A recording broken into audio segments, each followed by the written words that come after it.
ஒரே நேரத்தில் டிஎம்கேயும் இங்கே எதிர்க்கணும், பிஜேபியும் எதிர்க்கணும். திமுக மிரட்டி பேரம் பேசி மோர் சீட் வாங்குறதுக்கு கூட தேவைக்கா இருக்குல்ல. விஜய் ஒரு ஆல்டர்னேட்டிவாக வர்றாருல, பாசிசத்தை நான் எதிர்க்கிறேன் அப்படின்னு போல்டாக நிற்கும் போது, அப்போ எதுக்கு நம்ம டிஎம்கே மட்டுமே போலி எதிர்ப்பை நம்பணும்? நம்ம விஜய் பக்கம் போகலான்றது ஆப்ஷன் எல்லா அரசியல் கட்சிகளுக்கும் இருக்கு, மக்களுக்கும் இருக்குல்ல. விஜய் வந்து பி டீம்ன்ற மாதிரி பேசுறோம். ஏங்க எப்படிங்க அது பி டீம்னு சொல்லணும்? கமலஹாசன் வந்து திமுகவால் என்ன சொல்லப்பட்டாரு? பாஜகவுடைய பி டீம். கமலஹாசன் வந்து RSS ஆல் அனுப்பப்பட்ட கைக்கூலி, பிஜேபி பி டீம் அப்படின்னாங்க. இவர்களை எதிர்க்கும் போதெல்லாம் பி டீம். இல்லை எதிர்ப்பு இல்லை, நான் உங்க கூட வரேன்னா ஒரு திராவிட பாதுகாவல்.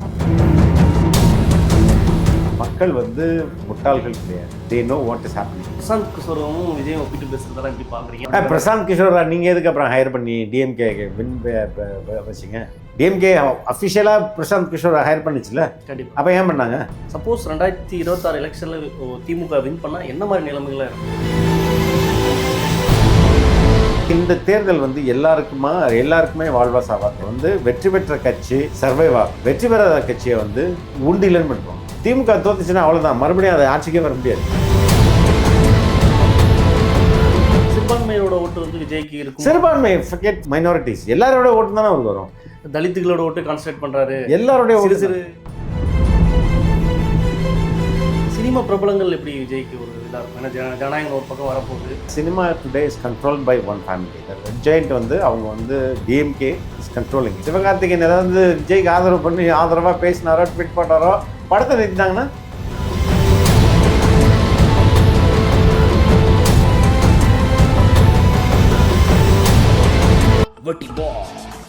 Big Boss Tamil season 9 review show நான் வர தினமும் ராத்திரி 11:30 மணிக்கு. Subscribe to colour Kannadi media. Kannadi voice நேயர்களுக்கு வணக்கம். இன்று நம்மோடு இப்போ மூத்த பத்திரிகை போலீஸ் அவர்கள். வணக்கம் சார். வணக்கம். பார்த்தீங்கன்னா SIR தான் பெரிய வாதம் தமிழ்நாடு முழுசும் ஆகிட்டு இருக்குது. எப்படி பார்க்குறீங்க? SIR வந்து என்ன சொல்கிறது, அரசியல் ப்ளஸ் வந்து அங்கே நடக்கிற குளறுபடிகள் எல்லாம் சேர்த்து ஒரு பெரிய, அது கொஞ்ச நாளைக்கு அப்படி தான் போகும். விஜய் ஆர்ப்பாட்டத்துக்கு அப்புறம் வந்து SIR இன்னும் கொஞ்சம் பூதாகரமாக சாமானிய மக்கள்கிட்ட கூட ஒரு வாத பொருளாக மாறி இருக்குது அப்படின்றது தான் நம்ம பார்க்க முடியுது. அது எப்படி பார்க்குறீங்க? இல்லை, அதுதான் வந்து சாதாரண மனிதர்களுக்கும் விஜய்க்கும் உள்ள வேறுபாடு. இது அவர் பேசும்போது அதை ரொம்ப சீரியஸாக மக்கள் எடுத்துக்கிறாங்க. ரொம்ப அதுதானே ரொம்ப முக்கியமானது. ஸோ அந்த ரீச் வந்து ரொம்ப அதிகமாக இருக்குது. ஒரு ஒரு ஒரு பெரிய பாப்புலர் லீடராக இருக்கார். இந்த மாதிரி விஷயத்த ஏன்னா திமுக ஆரம்பத்துலேருந்து ஓரளவுக்கு எகென்ஸ்ட் ஆப்போனட் பண்ணிட்டு இருந்தாங்க. ஆனால் வெகுஜன மக்கள்கிட்ட இந்த மாதிரி ஒரு பெமிலியர் பேஸ் தேவைப்படுது. இந்த மாதிரியான பிஜேபியை எதுக்கிறதுக்கு இந்த மாதிரி SIR. அப்போ பிஜேக்கு இது ஒரு அச்சமாக இருக்காதா? ஏன்னா SIR-ஆல தான் அந்த பக்கம் எடப்பாடி பழனிசாமி SIR தான் பீகாரில் ஜெயிச்சோம் அப்படின்ற மாதிரி. இல்லை, அப்படி பண்ணிட முடியாதுங்க. தேர் வில் பி சம் மேல் ப்ராக்டிஸ். ஓகே. ஆனால் அது கம்ப்ளீட்டாக தமிழ்நாடு ஓட்டர்ஸ் எல்லாத்தையும் தூக்கி போட்டு வேற ஒருத்தனை வந்து கொண்டு வந்து உட்கார வச்சு ஓட்டும் நடத்திட முடியாது இல்லையா? It is not, Tamil Nadu is not Bihar. Number one there. ஏன்னா எல்லா கட்சிகளுமே பண்ணியிருப்பாங்க. இப்போ டிஎம்கே வந்து கள்ள ஓட்டு அவங்க வந்து செட் பண்ணியிருக்க மாட்டாங்கன்னு நினைக்கிறீங்களா? ஏடிஎம்கே செட் பண்ணிட மாட்டாங்கன்னு நினைக்கிறீங்களா? எல்லாருமே பண்ணுவாங்க. இப்போ என்னன்னா எல்லாருமே அவங்களோட வெளியே வந்துடும். அதுதான் இதில் ரொம்ப முக்கியமான அம்சமாக நான் பார்க்குறேன். இவங்களும் நான் இவ்வளோ ஓட்டு இந்த இடத்துல வச்சுருக்காங்க, எலெக்ஷன் கமிஷன் உள்ளே போட்டிருந்தா கூட அது வெளியில் வரும் இல்லையா? அது எல்லா கட்சிகளுமே இதை வந்து ரொம்ப நேர்மையாக நடந்தால் அவங்கவுங்களுக்கு பாதுகாப்புன்றாங்க. SIR-ஆல் இந்த அங்கே போடுற எம்ப்ளாயிஸ் வந்து தற்கொலை பண்ணதாக இருக்கட்டும், இறங்குறதா இருக்கட்டும், அந்த அளவுக்கு அழுத்தம் கொடுக்குறாங்களா? இல்லை, என்ன கேரளாவில் தற்கொலை பண்ணாங்க. எந்த ரீசன்னால அதுன்றது தெரியல. பட் எக்ஸ்ட்ரா ஒரு ப்ரெஷர் தானே அவங்களுக்கு. SIR-ன்ற இடத்துல வந்து சிறுபான்மையிற்கு அதே சமயம் இஸ்லாமியர்களுக்கு பெரிய பாதிப்பு ஏற்படுத்தும். ஏன்னா இது மறைமுகமாக CA/NRC எல்லாம் எட்டு வர்றாங்க அப்படின்ற மாதிரிலாம் சொல்கிறாங்க. ஆனால் இது எந்த கட்சிகளும் அப்படி ஒரு கண்டித்து பேசாத மாதிரி இருக்குது. அதெல்லாம் எப்படி பார்க்கல? இல்லை, இப்போதைக்கு அவங்க வந்து CAA/NRC எடுத்துகிட்டு வர மாட்டாங்க. ஏன்னா அதுக்கு வந்து பெரிய எதிர்ப்பு. அதை அப்படியே விட்டுட்டாங்க. இந்த கட்சி எடுத்து வந்தோம்னா, பாஜக எடுத்து வந்தோம்னா சந்தேகத்தோடு தான் பார்ப்பாங்க. ஒருவேளை காங்கிரஸ் எடுத்துகிட்டு வந்தால் அதில் ஒரு உண்மைத்தன்மை இருக்குன்னு மக்கள் பார்ப்பாங்க. ஆனால் பெரிய அளவில் இங்கே வந்து SIR இதில் ரெண்டு பக்கத்தையும் நம்ம பார்ப்போம். ஒன்று, இப்போ ஃபார் எக்ஸாம்பிள் கொளத்தூர் கான்ஸ்டியூவன்சிலே கிட்டத்தட்ட 1,00,000 வாக்குகள் ஏதோ செய்தியெல்லாம் வருது. அது போலி வாக்குகளாக இவங்க ரெடி பண்ணி வச்சுருக்காங்க. அது இப்போ மாட்டிக்கிறாங்க. கரெக்டாக? அதே மாதிரி இவங்களும் நிறையா ட்ரை பண்ணுவாங்க. இப்போ எலெக்ஷன் கமிஷனும் பீகார் ஓட்டர்ஸ்க்கு இங்கே வந்து பீகார்லேருந்து இங்கே வந்து ஒர்க் பண்ணுறவங்களுக்கு ஓட்டர்ஸ் லிஸ்ட்டில் பேர் கொடுப்பாங்க. அதுவும் மாட்டிப்பாங்க. சரி, இது என்னென்னா எல்லாரும் லெட் எவ்ரி ஒன் கெட் எக்ஸ்போஸ்டுன்றாங்க. இப்போது ஆலோசனை கூட்டம் வேறு ஒன்று வச்சுருக்காங்க. அது விஜய் பங்கு பெற்றதாகவும் சொல்கிறாங்க. ரொம்ப சீரியஸாக பார்க்குறாரு அந்த விஷயத்தை. ஆமாம், ரொம்ப சீரியஸாக. ஏன்னா ஒரே நேரத்தில் டிஎம்கேயும் இங்கே எதிர்க்கணும், ஏடிஎம்கே பிஜேபியும் எதிர்க்கணும். அப்போ இந்த திட்டத்தை செயல்படுத்துறது பிஜேபியோடைய கவர்மெண்ட்டுக்கு, அதாவது எலெக்ஷன் கமிஷன் இண்டிபெண்ட் பாடினா கூட பிஜேபியோடைய இன்ஃப்ளூயன்ஸ் இருக்குன்றதை நம்ம எல்லாரும் சொல்ல முடியும். ஒன்று, அதை அந்த அந்த திட்டத்தை எடுத்துகிட்டு வந்து இங்கே செயல்படுத்த போகிறது யாருன்னா தமிழக அரசோடைய அதிகாரிகள் தான். அது யாருன்னா திமுகவுடைய அதிகாரிகள். அப்போ ரெண்டு பேருக்குமே இவங்களை முடிச்சு விட்றணும் அப்படின்னு ட்ரை பண்ணுவாங்கல்ல. அப்போ அதை ரொம்ப ரொம்ப கேர்ஃபுல்லாக கண்காணிக்கிறது ரொம்ப அவசியம் இல்லையா? இப்போ பிஜேபி டார்கெட் பண்ணுறதுக்கு திமுக பேசுகிறத விட விஜய் பேசுகிறது இதாக இருக்குது. இப்போ எல்லா பிரச்சனையும் அப்படியே ஐடென்டிஃபை பண்ணால் இன்னும் கொஞ்சம் ரீச் ஆவார்ல விஜய். ஆமாம், இன்னும் ரீச் தான் ஆவார். அதே சமயம் காங்கிரஸ் ஒரு கூட்டணின்ற மாதிரி நிறைய பேச்சுவார்த்தைலாம் போயிட்டு இருக்கு. எப்படி பார்க்குறீங்க? உண்மையிலே அதிருப்தியில் இருக்காங்க? கூட்டணி கட்சியில் அதிருப்தியில் இருக்காங்க, இல்லை வலுக்கட்டாயத்துக்கு இருக்காங்களா? பாசிசம் வந்துடும் அப்படின்ற மாதிரி இருக்காங்களா? இல்லைங்க, முன்னாடி பாசிசம் வந்துடும்ன்றது ஒரு ஆர்குமெண்ட்டாக இருந்தது. ஆனால் இன்னைக்கு எல்லா கட்சிகளுக்குமே, திமுக கூட்டணியில் உள்ள அனைத்து கட்சிகளுக்குமே ஒரு ஆல்டர்னேட்டிவ் இருக்குல்ல. அட்லீஸ்ட் திமுகவை மிரட்டி பேரம் பேசி மோர் சீட் வாங்குறதுக்கு கூட தேவைக்கா இருக்குல்ல. இல்லை, அது உண்மைதானே? பாசிசம் வந்துடும் சொல்றது உண்மைதானா? இல்லை அப்படி ஒரு செட்டப் இல்லைங்க, முன்னாடி அப்படி ஒரு ஆல்டர்னேட்டிவ் இல்லை. பாசிசம் வந்துரும்ன்றதுக்கு நமக்கு ஆல்டர்னேட்டிவ்ல பேரளவில் தான் திமுக எதிர்த்து இருந்தது. Not with the spirit, true ஸ்பிரிட்டோட எதிர்க்கல, பேரளவில் எதிர்த்து இருந்தது. மக்கள் எதிர்ப்பு நிலைன்றனால தான் அவங்க எதிர்க்கிறாங்களா? ஆமாம், இல்லை அதை பயன்படுத்திக்கிட்டாங்க. ஓகே. ஆனால் இன்னைக்கு விஜய் ஒரு ஆல்டர்னேட்டிவாக வர்றாருல, பாசிசத்தை நான் எதிர்க்கிறேன் அப்படின்னு போல்டாக நிற்கும் போது, அப்போ எதுக்கு நம்ம டிஎம்கே மட்டுமே போலி எதிர்ப்பை நம்பணும்? நம்ம விஜய் பக்கம் போகலான்றது ஆப்ஷன் எல்லா அரசியல் கட்சிகளுக்கும் இருக்குது, மக்களுக்கும் இருக்குல்ல.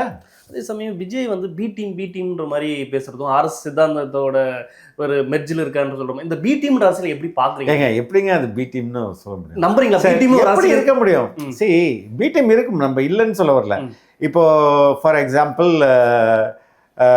ஓபிஎஸ் அவங்க பிஜேபி ட்ரை பண்ணிச்சுன்னா அவர் பி டீமாக இருக்கும். இப்போ கமலஹாசன் திமுகவால் என்ன சொல்லப்பட்டார்? பாஜகவுடைய பி டீம். பாஜக இந்துத்துவவாதிகள் இது எல்லாருமே சொன்னாங்க.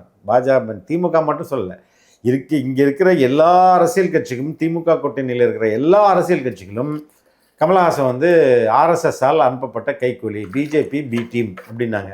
இவர் அன்னைக்கு போய் அவர் எங்கே இருக்கிறாரு? எந்த கட்சியோட கூட்டணி வச்சுருக்காரு? யார் எம்பி போஸ்ட் கொடுத்தா அவங்களுக்கு? அப்போ இவர்களை எதிர்க்கும் போதெல்லாம் பி டீம், பிஜேபியோட பி டீம்.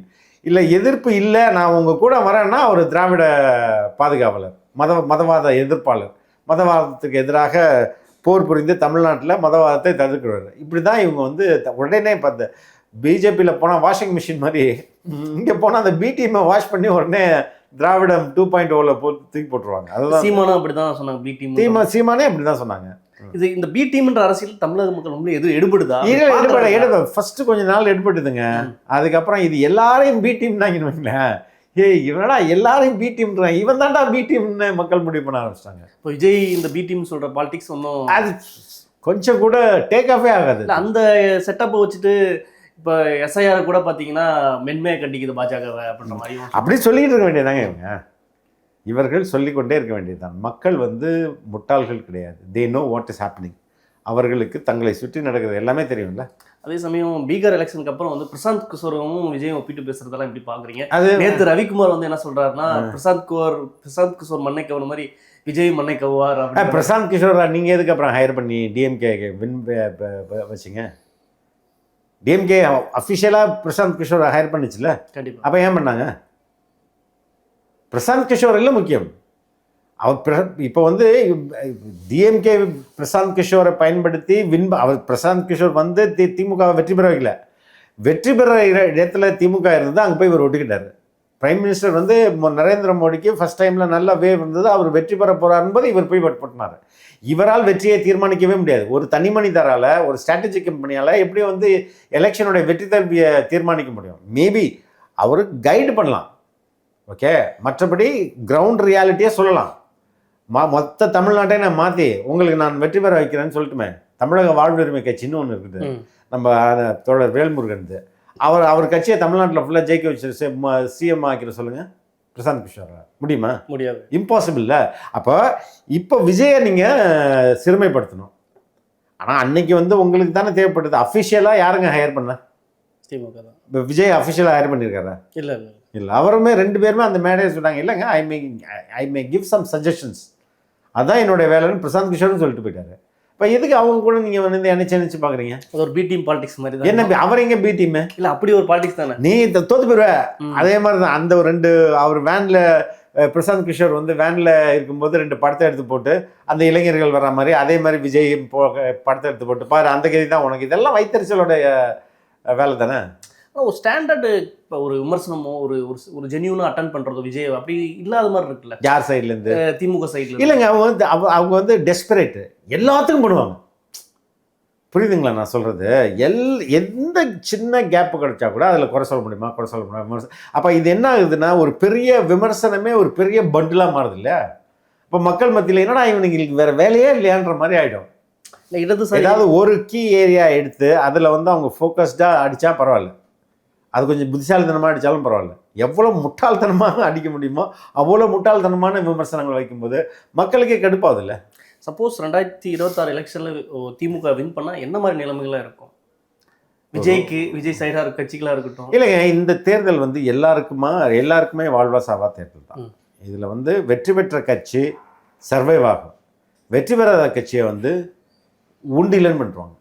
பிஜேபிக்கு எப்படி என்ன மாதிரி பூஸ்டாக இருக்கும் இந்த விஷயம்? இந்த அதான் இப்போ தோத்துச்சுன்னா ஏடிஎம்கே தோத்துதுன்னா ஏடிஎம்கேன்ற கட்சியே இருக்காது. ஏடிஎம்கே ஜெயிச்சுது ஆட்சி அமைக்குதுன்னா அங்கே பிஜேபி ஆட்சி தான் இங்கே நம்ம ஊரில் நடக்கும். விஜயோட ஸ்டாண்டர்ட்லாம் எந்த மாதிரியான இதில் இருக்கும்? விஜய் வந்து அதில் தான் சேர மாட்டார்ல. நான் சொல்கிறேன், இது ஏடிஎம்கேக்கு. விஜய் வந்து ஒரு வேளை கட்சி வந்து தோத்துச்சு அப்படின்னா 2 கட்சிகளும் விஜயோட கட்சியை டார்கெட் பண்ணும். எப்படி நம்ம விஜயகாந்தோட கட்சியில் உள்ள ஆட்கள் எல்லாம் உருவானாங்களோ அது மாதிரி 2 பேரும் டெஸ்பரேட்டாக உருவாங்க. ஸோ அவரும் வின் பண்ணி ஆக வேண்டிய கட்டாயம். அது டிஎம்கேக்கும் ஒரு பெரிய வாழ்வாசாவா தேர்தல் தான் இது. அவங்க தோத்துட்டாங்கன்னா அவ்வளோதான், இனிமேல் வாழ்க்கையில் அவங்க ஜெயிக்கவே முடியாது. பாஜகவுக்கு என்ன சாதகமாயிடும்ல? இல்லை அது திமுக தோத்தா அந்த மாதிரி இல்லை, திமுக தோத்தா சரி, அது அதிமுக தோத்தாலும் ஜெயிச்சாலும் பாஜக, திமுக கொடுத்தலைங்க. ஏடிஎம்கே ஜெயிச்சாலும் பாஜக வில் பி ஹாப்பி, தோத்தாலும் வெரி ஹாப்பி. ஏன்னா தோத்துருச்சுன்னா ஒவ்வொரு ஆளையாக பிஜேபி இழுத்துரும். இப்போ ஏடிஎம்கேன்ற ஒரு கட்சி இருக்காது, திமுக தோத்துச்சுன்னா அவ்வளோதான், மறுபடியும் அதை ஆட்சிக்கே வர முடியாது. இது மாதிரி இது வந்து எல்லாருக்குமான வாழ்வாசாவாக ஒரு தேர்தல். அதே சமயம் ஜோதிமணி எம்பி கூட வந்து நேற்று ஒரு விஜய் பற்றி பேச காங்கிரஸுக்கு ஒன்றும் புதுசு இல்லை அப்படின்ற மாதிரிலாம் சொல்கிறாங்க.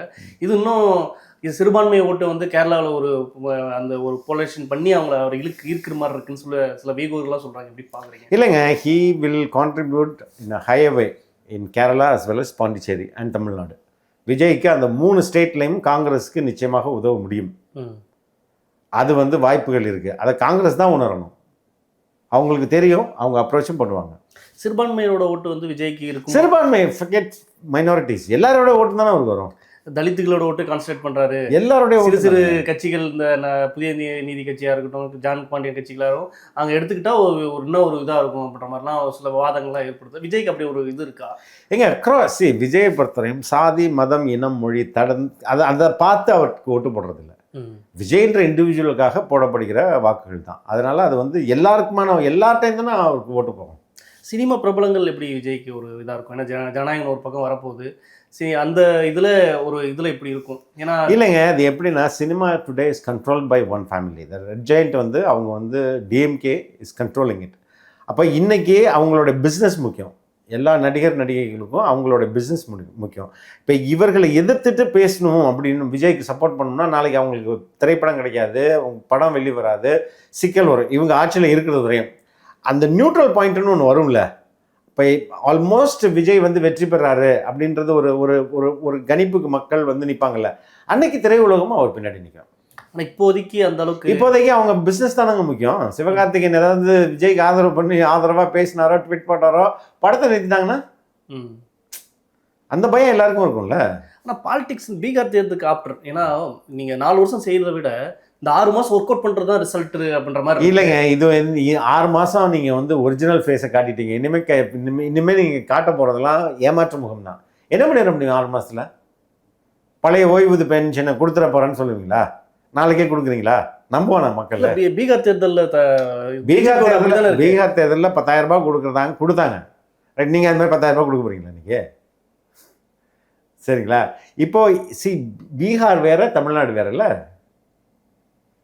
நிதிஷ்குமார் இத்தனை ஆண்டுகளாக அந்த விமன் ஓட்டர்ஸை தக்க வச்சு அவன் வேறு திட்டங்களை அறிவிச்சு இன்றைக்கி டாப் மோஸ்ட் அந்த 10,000 ரூபாய். இந்த 10,000 ரூபாய் ஒரு பிளேட் மேஜர் ரோல். அதே மாதிரி நீங்கள் தமிழ்நாட்டில் பண்ணுறதா தேமே பிளான். மக்களை ஏமாத்திடலான்னு ஏதாவது ஒன்று டக்குன்னு ஏதாவது பீகாரில் இப்படி ஒரு ஐட்டம் ஒர்க் அவுட் ஆகிருக்கா, நம்ம ஊரில் ஏதாவது பண்ணலாம், 10,000 ரூபாய் இல்லை 20,000 ரூபாய் சொல்லு, வந்த பிறகு பார்த்துக்கலாம், கொடுக்காம விட்டுலாம் அப்படின்னு சொல்லிட்டு இவங்க ஏதாவது ட்ரை பண்ணுவாங்க. விஜய்க்கு இது ஒரு சேலஞ்சாகவும் இருக்கும்ல. ஆப்வியஸாக சேலஞ்சாக இருக்கும். அதை எதிர்த்து சொல்லணும் மக்கள்கிட்ட. ஏமாத்துறாங்க, பண்ண மாட்டாங்க, 1000 ரூபாய் கொடுக்குறதுலேயே அவ்வளோ பிரச்சனை இருக்குது அப்படின்றத சொல்லணும். பல்வேறு அரசியல் சார்ந்த தகவலை பகிர்ந்து மற்றொரு பதிவு நன்றி. ரொம்ப நன்றிங்க. தேங்க்யூ. வட்டி boss Bigg Boss Tamil season 9 review show நான் வர தினமும் ராத்திரி 11:30 மணிக்கு. Subscribe to colour Kannadi media.